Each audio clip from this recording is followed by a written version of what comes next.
Civic sense की कमी ये एक ऐसी शिकायत है जो हम सब अक्सर करते ही रहते हैं।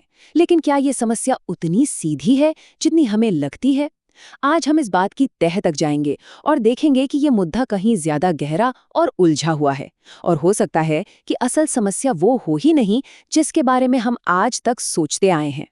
अच्छा, 1 मिनट के लिए दो शहरों की तस्वीर अपने दिमाग में लाइए। एक तरफ है डेनमार्क का कोपेनहेगन। सोचिए, एकदम साफ सुथरे पब्लिक टॉयलेट्स, हर 5 मिनट की दूरी पर, चिकनी सड़कें जहां कोई बेवजह हॉर्न नहीं बजाता। और दूसरी तरफ है हमारे ज्यादातर शहर, जहां कूड़े के ढेर, गड्ढों से भरी सड़कें और कान फाड़ देने वाला शोर। ये सब रोज की बात है। बिल्कुल दो अलग दुनिया लगती है ना? तो यहीं से सबसे बड़ा सवाल उठता है, क्या सच में हमारे लोगों में ही कोई कमी है? क्या हमारे डीएनए में ही सिविक सेंस की कमी है? या फिर इस प्रॉब्लम की जड़ें कहीं और बहुत ज्यादा गहरी हैं?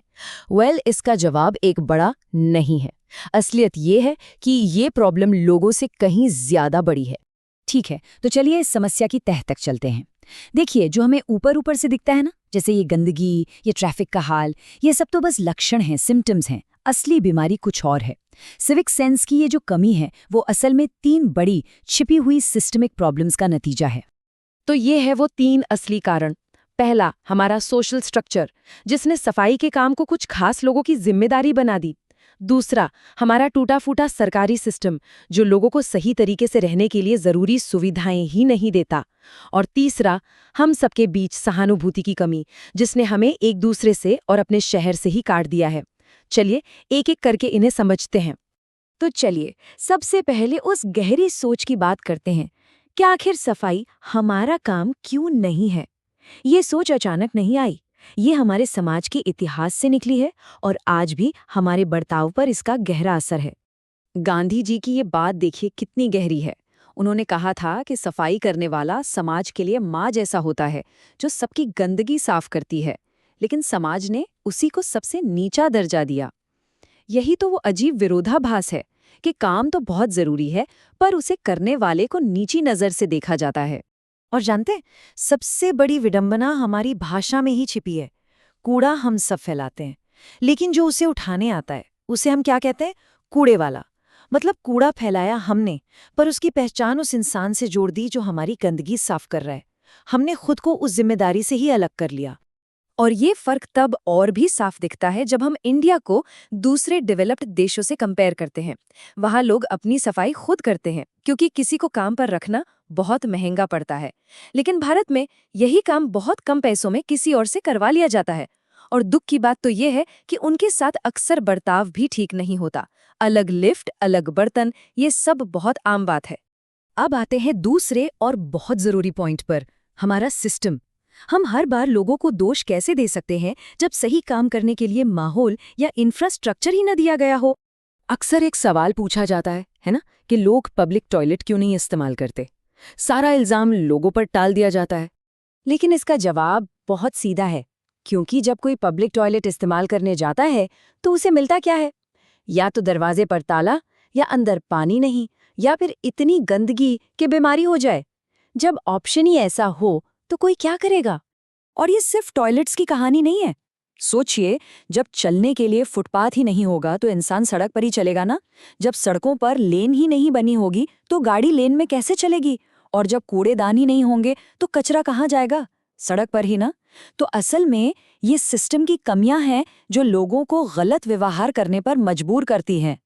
और अब आते हैं तीसरे और शायद सबसे गहरे कारण पर, सहानुभूति या एम्पैथी की कमी। हम सब आज अपने अपने छोटे छोटे सामाजिक और आर्थिक बुलबुलों में जी रहे हैं, और इस वजह से एक साथ मिलकर रहने की, एक कम्युनिटी होने की भावना ही खत्म होती जा रही है। शहरों में ये बंटवारा तो साफ साफ दिखता है। एक ऊंची दीवार के एक तरफ चमचमाते अपार्टमेंट्स और दूसरी तरफ कूड़े के ढेर पर बसी बस्तियां। जब हम ऐसे बंटकर रहेंगे तो पूरे शहर के लिए एक साझा जिम्मेदारी की भावना कैसे आएगी? तो लोग बस अपने उस छोटे से बुलबुले को साफ रखने की फिक्र करते हैं, पूरे शहर को अपना समझते ही नहीं। लेकिन देखिए, सहानुभूति या एम्पैथी का मतलब कोई पहाड़ उठाना नहीं है। ये तो हमारी रोज की छोटी छोटी आदतों में दिखती है।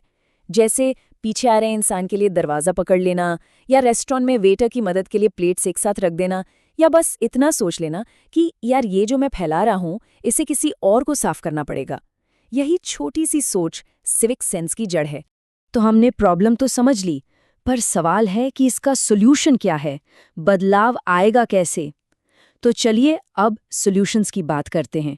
देखते हैं कि दुनिया के दूसरे देशों ने ये कैसे किया, जहां सिस्टम को बदलकर लोगों का व्यवहार बदला गया। ये देखिए डेनमार्क का सिस्टम। यहाँ हम गीले और सूखे कूड़े को अलग करने के लिए ही जूझ रहे हैं, और वहाँ लोग घर पर ही कूड़े को 10 अलग-अलग तरह से छांटते हैं। ये दिखाता है कि जब सरकार एक मजबूत सिस्टम बनाती है और लोगों को सुविधा देती है, तो नागरिक भी साथ देते हैं। या जापान का ये उदाहरण देखिए। वहाँ ओसोजी नाम की एक परंपरा है। सोचिए, बच्चे स्कूल के बाद 15-20 मिनट रुकते हैं और अपना क्लासरूम, अपनी टॉयलेट्स सब खुद साफ करते हैं। इससे क्या होता है? बचपन से ही उन्हें मेहनत की इज्जत करना और अपनी जगहों को अपना समझना आ जाता है। जर्मनी और डेनमार्क जैसी जगहों पर प्लास्टिक की बोतलों के लिए एक बहुत ही मजेदार सिस्टम है। मतलब आप जब कोई बोतल खरीदते हैं तो थोड़े एक्स्ट्रा पैसे देते हैं, एक डिपॉजिट की तरह, और जब आप खाली बोतल मशीन में वापस डालते हैं तो वो पैसे आपको वापस मिल जाते हैं। सिंपल, सजा नहीं, इनाम। ये लोगों को सही काम करने के लिए मोटिवेट करने का एक बेहतरीन तरीका है। तो इन सब एग्जाम्पल से एक बात तो साफ है, अगर हमें सच में बदलाव लाना है तो 3 चीजों पर एक साथ काम करना होगा। पहला, एजुकेशन, जो बच्चों को स्कूल से ही सही आदतें और सम्मान सिखाए।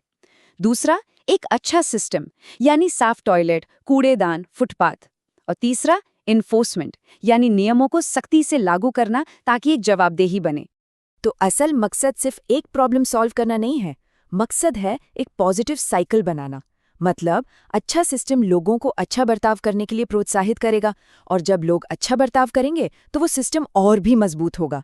ये एक ऐसा चक्र है जो खुद ब खुद चलता है और समाज में गर्व की भावना पैदा करता है।